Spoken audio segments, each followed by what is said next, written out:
Olá, querida e querida, paz seja convosco, seja bem-vindo a mais um vídeo. E na aula de hoje nós vamos estudar o capítulo 28 do livro de Gênesis, capítulo 28 completo.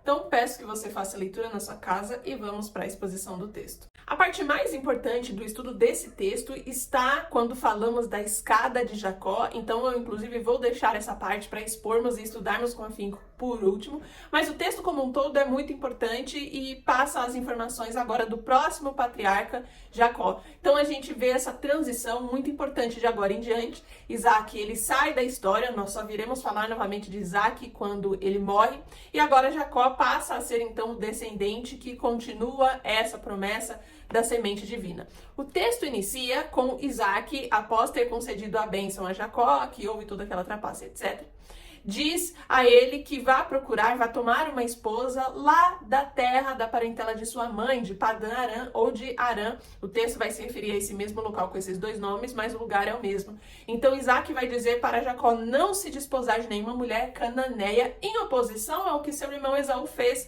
porque Esaú já há um tempo atrás havia desposado não uma, mas duas mulheres hetéias, né? E os heteus é um povo ali que vive em Canaã, então são cananeus, né? O povo que nós vimos Abraão negociando o túmulo na caverna de Macpela para Sara, logo quando Sara faleceu. Então os heteus, o povo heteu é um povo ali de Canaã. Logo Esaú se desposou de mulheres cananeias, que nós sabemos ser um povo de uma índole idólatra, ser um povo pagão, um povo que não conserva, que não adora o Deus único e verdadeiro.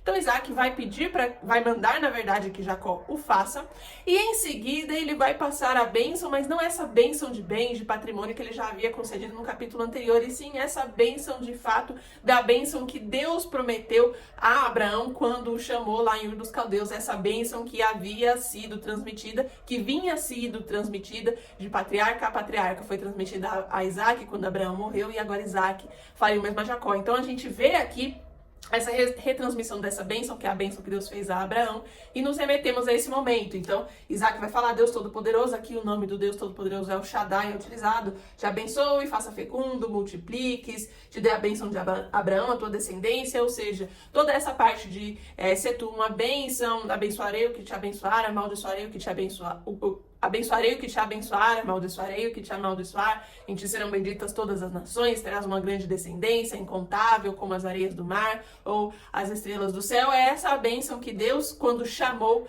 a Abraão, concedeu e que vinha sendo transmitida. Claro, aqui é um pouco parafraseado, não é exatamente com essas palavras que Deus utilizou, era a forma de Isaac retransmitir agora essa mesma promessa para Jacó. Então é a parte importante aqui do texto que vai marcar a transição. De fato, Jacó agora é o filho que continua a promessa, esse descendente que vai continuar a genealogia da semente divina. Em seguida, o acontecimento que temos é Esaú escutar de alguma forma, não sabemos de que forma ele ficou sabendo, se foi através de rumores, uma vez que ele estava brigado com seu irmão, então a gente imagina que havia já ali um distanciamento, ainda que Jacó ainda não tinha ido para Arã ou Padã-Arã, ou se de fato ele estava lá no momento. O fato é que Esaú ficou sabendo dessas coisas, e a maneira como Moisés escreve esse texto deixa muito nítido e antagônico Esaú versus Jacó. A gente observa então nesse segundo parágrafo aqui do capítulo 28, como é relatado, cada uma das coisas que Isaac orientou que Jacó fizesse, Esaú viu e quis fazer o contrário. Então começa dizendo aí a partir do versículo 6, e até as conjunções que Moisés usa são muito importantes. Ele começa, vendo, pois, Esaú, que Isaac abençoara a Jacó e o enviara a Padã-Arã para tomar de lá uma esposa para si. Aí ele de novo, o vendo que, para dar uma adição a essa situação. E vendo que ao abençoar lhe ordenara dizendo, não tomarás mulher dentre as filhas de Canaã. Então aqui, já duas distinções. Vendo que o Isaac mandou Jacó ir lá para a casa da parentela de Rebeca, a mãe deles, tomaram uma esposa de lá. Vendo ainda que Isaac também o orientou que não desposasse uma mulher cananeia. E aí continua. E vendo ainda que, já o terceiro vendo, né? Jacó obedeceu ao seu pai e à sua mãe e for a Padã-Arã. E por último, sabedor também de que Isaac e seu pai não via com bons olhos as filhas de Canaã. Aí a gente vê o resultado agora no versículo 9. Foi Esaú à casa de Ismael e, além das mulheres que já possuía, tomou por mulher a Malate, filha de Ismael, filho de Abraão, enfim, o tio dele, né? O tio que inclusive representa a eterna rivalidade, ismaelitas e israelitas. Então aqui, como Moisés relata os versículos 6 a 9, fica muito claro a recepção dessas notícias que teve Esaú. Então, para cada coisa que Isaac ordenou, para tudo aquilo que Jacó acatou e o obedeceu, parece que de birra, de contraponto, de forma antagônica, Esaú reage e então ele decide tomar mais uma mulher de esposa, agora pegando-a da casa de seu tio aí, da casa de Ismael. Já o que fica bem claro aqui nessa primeira etapa do texto é a diferença entre Esaú e Jacó, a confirmação de que, de fato, Jacó é o filho que deveria continuar a promessa, apesar de todos os intentos de Isaac, as preferências e predileções de Isaac por Esaú, de fato, conforme o tempo passa, é sempre muito evidente a personalidade de Esaú, o desprezo que ele tem pelas coisas de Deus e, inclusive, pela própria autoridade dos pais. E é o que nós já podemos pegar de aplicação aqui nessa etapa do texto. A gente vê uma antagonia que se transmite e é muito atual em todas as famílias, acredito que até hoje. É como se tivesse um filho perfeitinho e aquele filho que é a ovelha negra. O filho que é a ovelha negra é aquele que é descabeçado, aquele que não ouve os conselhos, aquele que decide fazer tudo por conta própria. O que a gente pode extrair aqui é, de fato, primeiro, a obediência que Jacó teve, mas Esaú não. E, de fato, a falta de reverência, não consultar os pais ante uma decisão como é a do casamento, por exemplo, que é a decisão mais importante que um homem ou uma mulher tome em sua vida depois de aceitar a Cristo. Obviamente, a decisão de com quem vai se casar. Enquanto Jacó ouve os conselhos de seu pai, Esaú sequer os consultou quando ele desposou mais de uma mulher. E diz o texto já em capítulos passados que aquilo foi de muita angústia para o espírito de Rebeca e de Isaac. O que nós temos é: qual o caminho correto? A grosso modo, consulte os pais, obedeça os pais. A própria Bíblia fala isso em várias vezes, né, durante o transcurso dos 66 livros. Obedecer a pai e mãe, honrar a pai e mãe e, principalmente, considerar o legado, a sabedoria, a experiência de pai e mãe antes de tomarmos algumas das decisões no início da fase adulta, antes dessa transição de se casar, de sair de fato da casa dos pais, é claro. Há algumas exceções, há famílias que não são exatamente um exemplo, há pais que não são bons, muito pelo contrário, mas falando de forma geral, de uma família bem estruturada, de pais que estão na presença de Deus, esse é o caminho natural a se seguir: consultar os seus pais, aconselhar-se através dos seus pais e obedecer os pais. Fazendo tudo isso, dificilmente algo vai dar muito errado. E o filho que talvez fica com o estereótipo de ovelha negra, colhe essas consequências negativas, esses resultados por causa de tudo isso, porque simplesmente poderia ter escutado seus pais, poderia ter ao menos consultados. É o que a gente já pode ficar na espreita aqui nessa primeira etapa do texto. Em seguida, vai contar da escada de Jacó, que eu vou deixar para fazer a exposição um pouco mais adiante, já que essa parte aqui a gente tem que detalhar bem. E a última etapa desse texto, do capítulo 28, é dos versículos 18 a 22. Então, depois que Jacó acorda do sonho que ele vai ter, da escada, que a gente vai conversar em alguns instantes, ele se levanta, ele estabelece algumas colunas ali diante da pedra que ele usou para dormir. Então, aqui ele já estava no seu percurso até Padã Arã. Ele havia encontrado algum lugar qualquer, se deitado, dormiu, teve o sonho, que é o sonho da escada, e agora ele usa as pedras que ele tinha ali para fazer edifícios, fazer colunas e colocar ali como a casa de Deus. Ele vai dar o nome de Betel, né? E ao lugar, cidade que outrora se chamava Luz, deu o nome de Betel, diz o texto. Por último, tem uma parte bem importante aqui. Jacó vai dizer: se Deus me guardar, se ele me der roupa para vestir, o que comer e me fizer voltar em segurança depois para a terra de meu pai, de tudo lhe darei dízimo. Então, de novo, a gente tem aqui o conceito do dízimo que começa aparecendo, claro. Nós ainda estamos falando de Gênesis, do primeiro livro da Bíblia, mas que explica tudo até o Apocalipse. E quando nós falamos do conceito de dízimo, existe uma parcela de cristãos que, por causa de alguma confissão de fé, acreditam que o dízimo dentro da nova aliança, depois de Cristo, não é mais bíblico. O dízimo ele deveria ser uma oferta voluntária e não uma responsabilidade mensal, muito menos, que isso faz parte da lei mosaica. Mas o que Gênesis nos aponta aqui sobre o conceito de dízimo precede a lei mosaica. Portanto, eu faço parte da parcela de cristãos que acreditam que o dízimo continua sendo válido, continua sendo igualmente bíblico, já que ele antecede as leis de Moisés. Até aqui, as evidências e as circunstâncias que nós vimos de dízimo, de fato, foi quando os próprios patriarcas, pelo seu relacionamento com Deus, percebem que eles deveriam ser gratos diante daquilo que Deus os abençoava. Então, Abraão, ele proativamente deu o dízimo a Melquisedeque. Aqui, de igual forma, Jacó fala que daria o dízimo de tudo a Deus.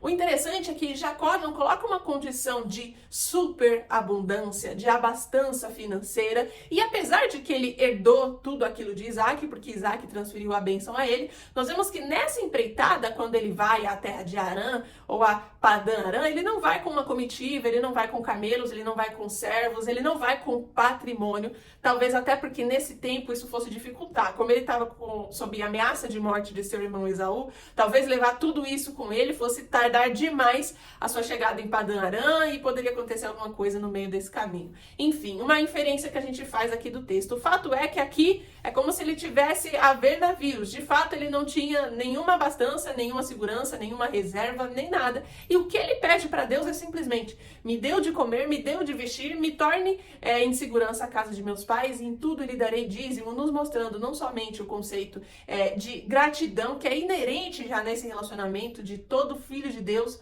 com o próprio Deus, de retornar aquilo que Deus o abençoou que tivesse. E essa bênção que tivesse não é necessariamente uma bênção de abastança financeira, que muitas vezes nos perdemos, principalmente no contexto atual, com teologias neopentecostais, com teologias da prosperidade. O que a gente vê Jacó expressando aqui, que fica de aplicação para nós, é que o suficiente para comer, o suficiente para vestir e a segurança já é mais do que suficiente. Já é a própria benevolência, a misericórdia e provisão o tanto quanto possível. Tudo que for a mais que isso, aí é de fato sobremaneira a misericórdia de Deus. Mas o básico, o principal, é o que comer, o que vestir. Diante disso, já temos que ser muito mais do que gratos e devolver o dízimo a Deus. Por último, nós vamos para a parte mais importante e densa do texto, que é a escada de Jacó, que é justamente aí dos versículos 10 a 17. Bom, aqui começa dizendo que tinha partido Jacó para Harã, ou para Padã Arã. Ele estava ali em Berseba e ele achou um certo lugar.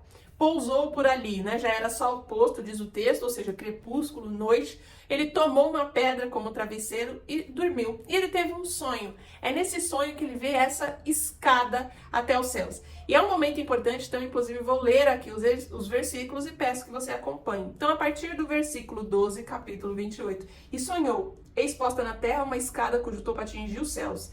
E os anjos de Deus subiam e desciam por ela. Perto dele estava o Senhor, ele disse: eu sou o Senhor, Deus de Abraão, teu pai, e Deus de Isaque. A terra em que agora estás deitado, eu te darei, a ti e à tua descendência. E é claro, aqui depois Deus vai começar a transmitir, de fato, tendo um encontro com agora patriarca Jacó, para a retransmissão dessa bênção. Então, Isaac havia já transmitido essa bênção que Deus tinha dado, chamado que Deus já tinha dado desde Abraão. Ou seja, Isaac o obteve de seu pai, mas agora ele precisava ter um encontro com o próprio Deus. Ele precisava que o próprio Deus fizesse essa aliança com ele, que é o que nós vamos ver acontecer aqui. Então Deus vai reforçar essa mesma aliança da descendência que se espalharia pelo ocidente, pelo oriente, que seria incontável, que a descendência de Jacó teria ali aquela terra. E por último, vai dizer que, despertado Jacó, disse: na verdade, o Senhor está nesse lugar. Eu não sabia quão temível é. Essa é a casa de Deus, a porta nos céus. Simplesmente lendo o texto, sem muito aprofundamento teológico, a gente pensa que essa escada que apareceu no sonho de Jacó é simplesmente uma escada, uma forma que Deus usou ali para falar com ele, para estabelecer aliança com ele, mas é muito profundo o que a escada representa. E, de novo, a gente precisa relembrar que essa história que nós vemos aqui é a história de redenção do Criador. Tudo isso que parece até um pouco repetitivo, Deus chama Abraão, aí aquilo que Deus promete a Abraão, ele retransmite a Isaac, agora Isaac retransmite a Jacó, e toda essa questão de descendência, essa terra será sua, e essa linhagem patriarcal, às vezes pode parecer cansativo e repetitivo, mas o que nós estamos vendo aqui é a formação, o trajeto desse plano de redenção, aonde é que ele vai chegar.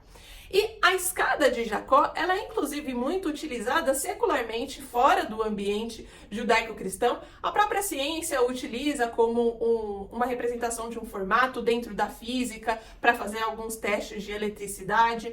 É muito utilizada inclusive em outras religiões do paganismo e tais outras também. É utilizada na maçonaria, que é uma seita, uma irmandade. Eles usam o conceito, sim, da escada de Jacó, como essa escada que liga o ser humano àquilo que é transcendental, e cada degrau representa hierarquias ou representa um passo superior para atingir esse espaço metafísico em que o ser humano sai dessa dimensão e consegue alcançar conhecimentos mais elevados. É utilizado também na própria Cabala judaica, que é um lado, uma religião específica que vem aí do povo judeu, mas que é mística e esotérica e que usa o conceito dessa escada de Jacó como dizendo portais entre os mundos, ou portais ou diferentes dimensões do nosso mundo, que se dividiriam em 4: a emanação, a criação, a formação e a manifestação.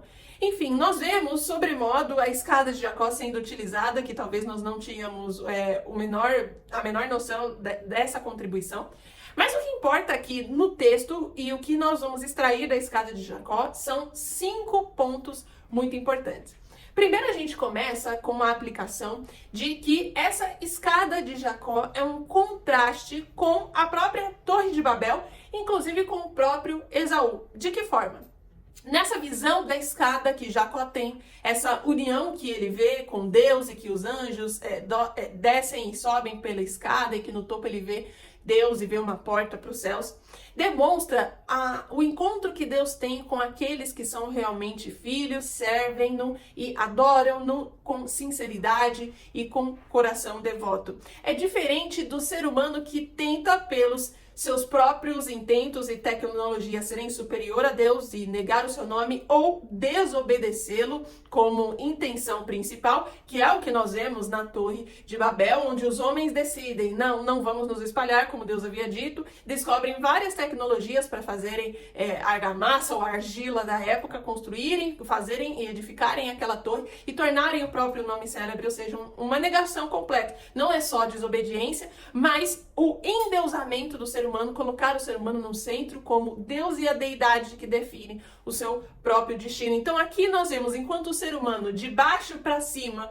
tentou na Torre de Babel e continua tentando até hoje ser maior do que Deus, desobedecer a Deus ou negar a Deus, Deus é quem decide, ele mesmo, fazer um encontro com os seus de cima para baixo e habitar no meio do seu povo. A segunda lição sobre a escada de Jacó, segundo tido pelos próprios judeus, é uma própria prefiguração daquilo que Jacó viria enfrentar, que o regeneraria completamente, tornando-o no final Israel. Então, os judeus têm essa escada como feita de 4 degraus que representam 4 partes da vida de Jacó. Primeiro, a física, que é quando ele se casa com Lia e ele é trapaceado, na verdade, pelo seu futuro sogro Labão, que vai enganá-lo.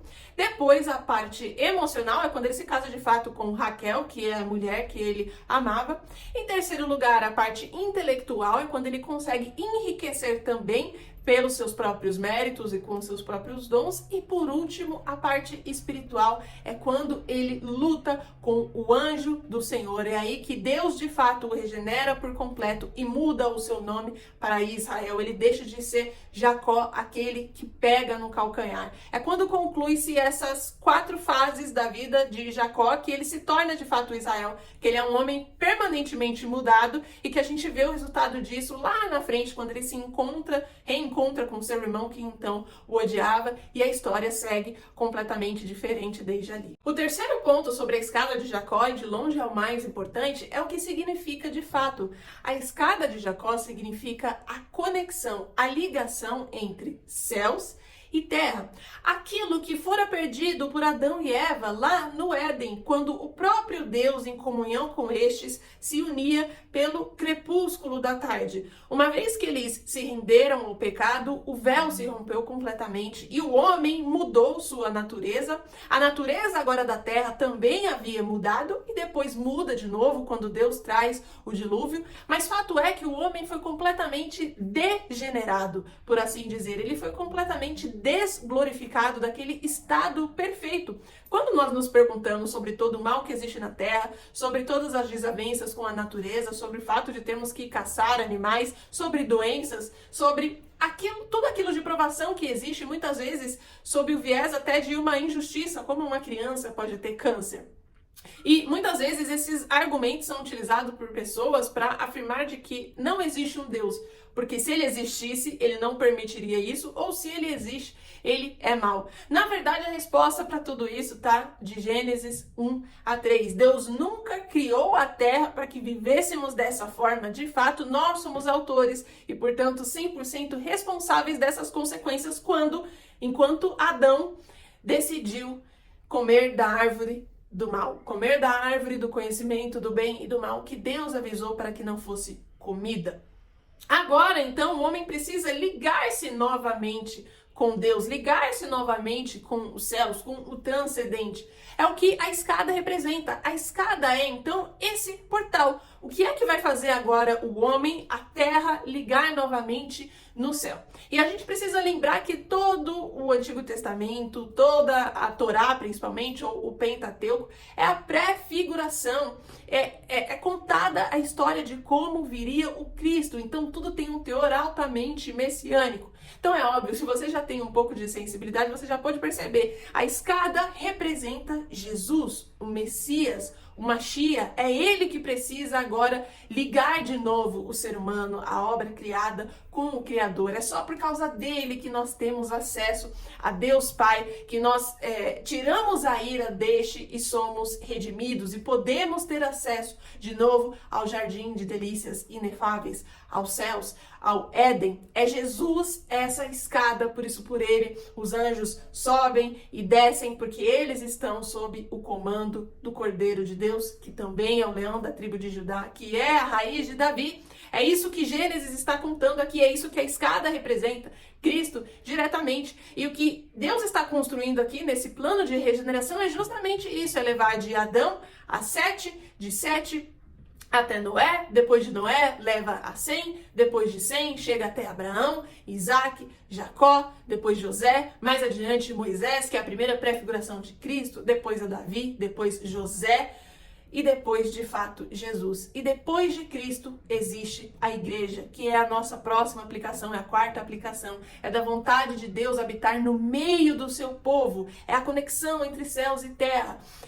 É por isso que é tão importante esse relato, porque o próprio Moisés ensinava ao povo israelita, enquanto ele contava essa história, o motivo de Deus estabelecer uma arca da aliança era um local em que Deus podia habitar no meio do seu povo. Deus quer estar no meio do seu povo. Quando Cristo veio, é o Deus que veio para estar no meio do seu povo, como ser humano. E a última aplicação que nós temos da escada de Jacó é a escatológica, aponta para o Apocalipse, aponta para a marca da besta. Em outras palavras, no próprio DNA do ser humano, o ácido desoxirribonucleico, aquele que carrega o livro, o código das nossas informações genéticas. Ele, no seu próprio formato, é, não obstante, uma escada formada por colunas e formada por degraus.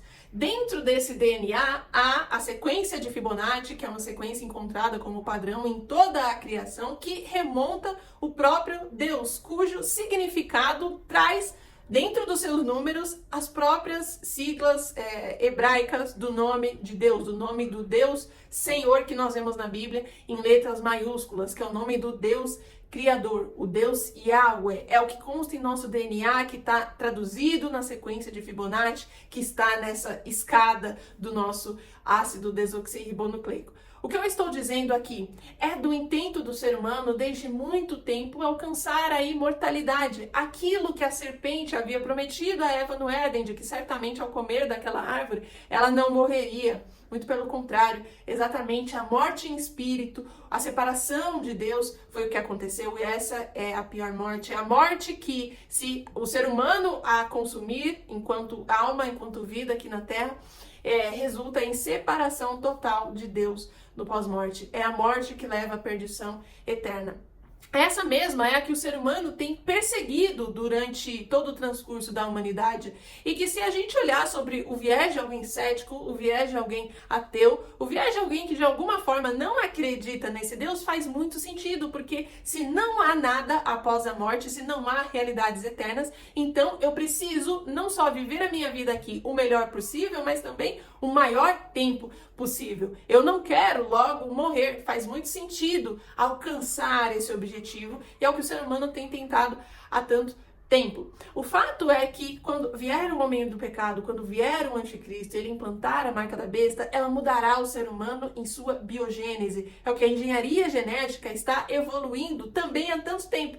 A questão é que hoje nós somos submetidos a tantas informações que nós não conseguimos selecionar e nos concentrar naquelas que estão nos indicando o rumo da humanidade. Inclusive, já existe algo chamado de backup do ser humano para um possível evento apocalíptico que pode dizimar a maior parte da vida na Terra. A própria ciência já encontrou uma maneira de armazenar todas essas informações de DNA em algo que está na Estação Espacial Internacional desde 2018, contendo as principais informações e eventos da história da humanidade. Provavelmente você não sabia disso, assim como eu, no momento em que eu fui estudar para gravar esse vídeo aqui, mas o caminho já está sendo pavimentado. E a marca da besta é uma marca que muda o ser humano na biogênese, ela muda o DNA, ela tira completamente a obra, aquilo que Deus deixou em sua sequência numérica, que proclama: essa é a obra criada de Yahweh. A marca da besta trará a separação total, inevitável, irrevogável, impossível de ser redentiva e reconciliada do ser humano e Deus. Essa marca, ela começa nas filosofias, nos sofismas, na autoglória, na vaidade, na evocação da liberdade, na quebra de distinções e na destruição da moralidade, de tudo aquilo que Deus construiu e deixou. Essa marca muda o ser humano na sua biologia, o separa completamente de Deus. Então é isso, eu espero que você tenha gostado do vídeo de hoje, que você compartilhe com alguém que está estudando a Bíblia com você, mas principalmente eu te vejo na próxima.